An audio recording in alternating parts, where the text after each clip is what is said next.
Hey friends, welcome back.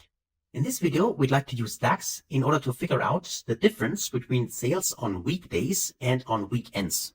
Because this could also be an interesting insight to figure out, actually, do we generate most of our sales on the weekdays or on the weekends? And therefore then adjust our sales strategy maybe and our marketing campaigns.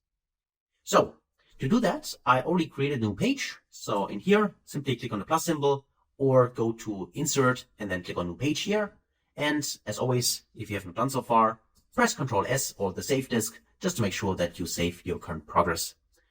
Okay, so to get insights into that, I want to explore a new concept with you, or show you a new concept, which are the so-called variables. Variables in DAX can be used in order to store specific values and use them again within the DAX expression. So let me just show you how that works. For that, as I said, our use case here is to figure out the sales or the difference between the weekday sales and the weekend sales. So if I go to my data view, and let's actually first take a look at the dates table, because the dates table is required here. We need to know the day of week.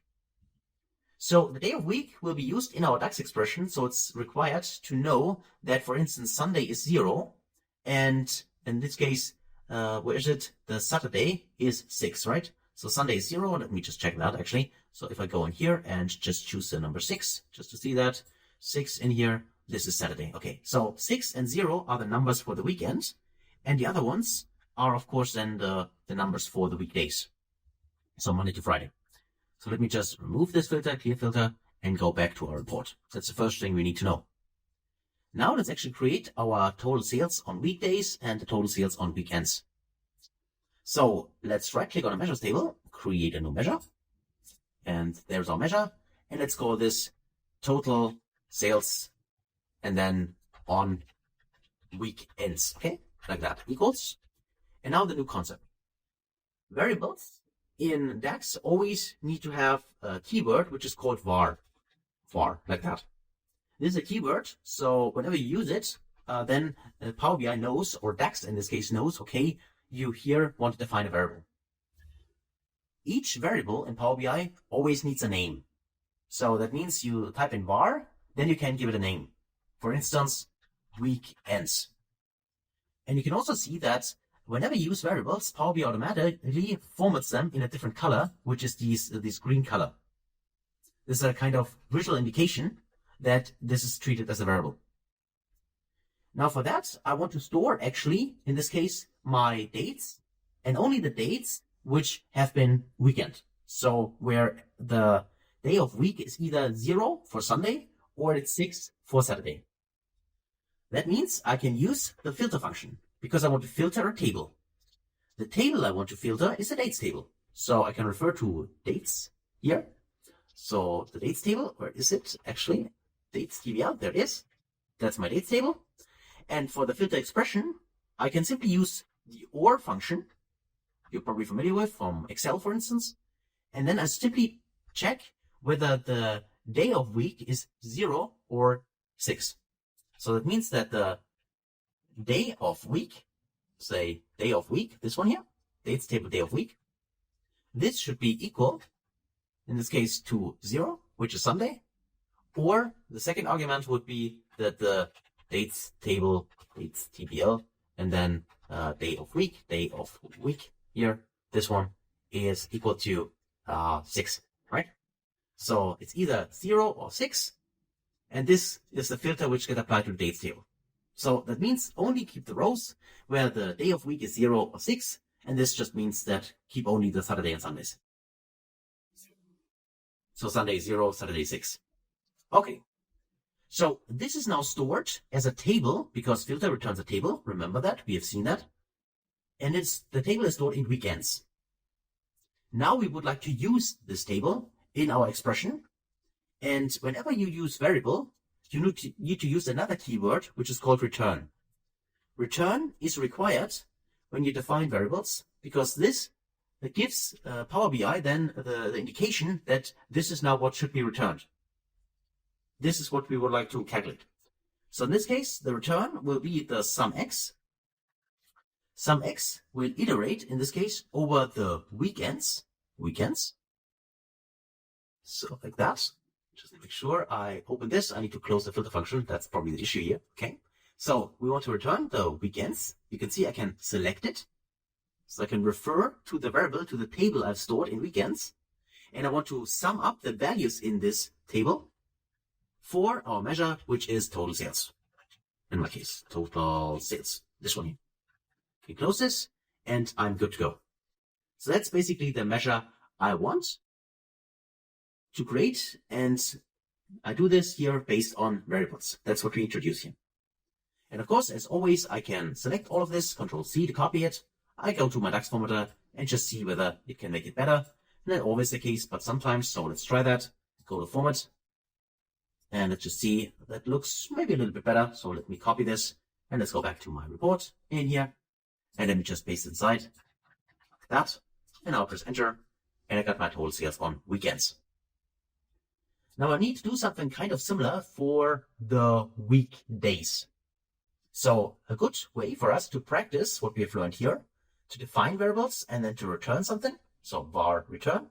So let's do that. Let's right click on the measures table, go to new measure.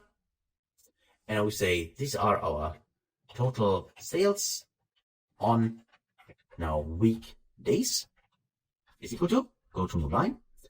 And for the weekdays, I can define var weekdays. So not weekends, var weekdays. And I want to use the filter function again. So the syntax will be kind of similar. We are referring to the dates table. So dates TBL. But this time, of course, we define, in this case, with the AND function. So instead of OR, we use AND. And this time, our logical test is that the day of week should be not 0 and it should not be 6, right?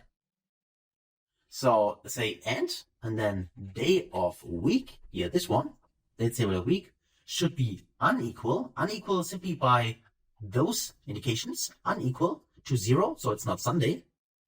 And at the same time, the day of week in here, day of week, should be unequal to 6. Then I close this, and I close the filter function. And that we store this table in the weekdays. And the reason why we need to use AND instead of OR here is for the weekends, it should be either Sunday or Saturday, right? So there we use an OR. But here for the weekends, it doesn't have to be. So it should not be 0 and at the same time should not be 6, right? So to ensure that really Saturday and Sunday is not part, that's why we need an AND here. Syntax is the same, but this way here instead of OR we write AND. Now we store it in a weekdays variable, and now we use our keyword return. And now what do we want to return? Well, sum X in this case. So the total sales over a table. The table in our case is now the weekdays table, weekdays. And the value, the expression is our total sales. Total sales. Here we go, this one. I can close that and also close then. No, that's fine. That's everything you need to do. All right. So that's our second expression. So kind of similar to the first one, but this time it's referring to the weekdays. So now let's actually check this box. Okay, here we go. We got our two sales measures. And now let's actually take a look at those. So if I first, let's say, visualize my total sales, let me take this option here. And then let's switch this to a multi-card KPI, maybe like that. And also go to the formatting option, more options, and make this a little bit bigger. So call out values. And let's say here, for instance, let's say 15. I'll make it also bold. So you can see that clearly, hopefully on the screen. Of course, you can format this later on the way you want it. But now let's also add the two additional measures which we have created, which is in our case, the total sales on weekends and weekdays. So actually use this one and make it also a dollar symbol, and also make two decimal numbers, and do the same here for this one. Go here, dollar symbol and two decimal numbers like that. So the formatting is the same. And then let's go here and also add this to this one. So this one and this one. And you can clearly see that these numbers are smaller, which they also should, of course. And now if you add them up together, you should derive at the total sales. Because all we do is simply separate total sales into sales on weekdays and so sales on weekends. So this in sum should be exactly this value here.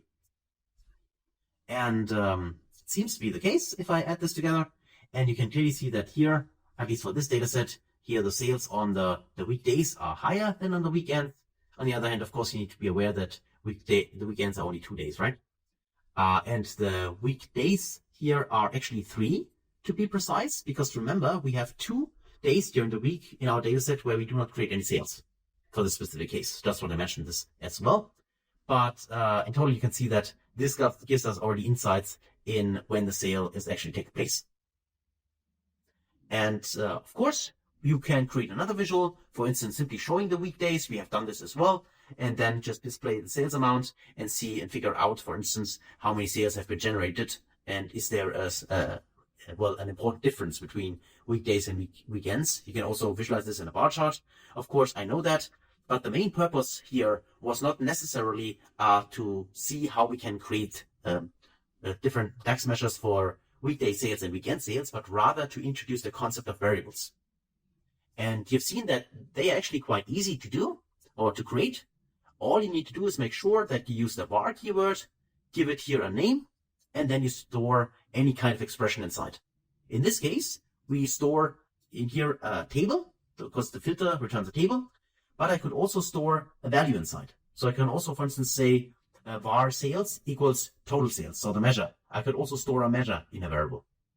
So it doesn't matter if it's a table, if it's a measure, you can store actually everything inside a measure, inside a variable. You just need to be aware that when you do this, then you always need to use the return keyword as well to then return something. Also, please keep in mind that, or you need to know that you are able to define as many variables as you want.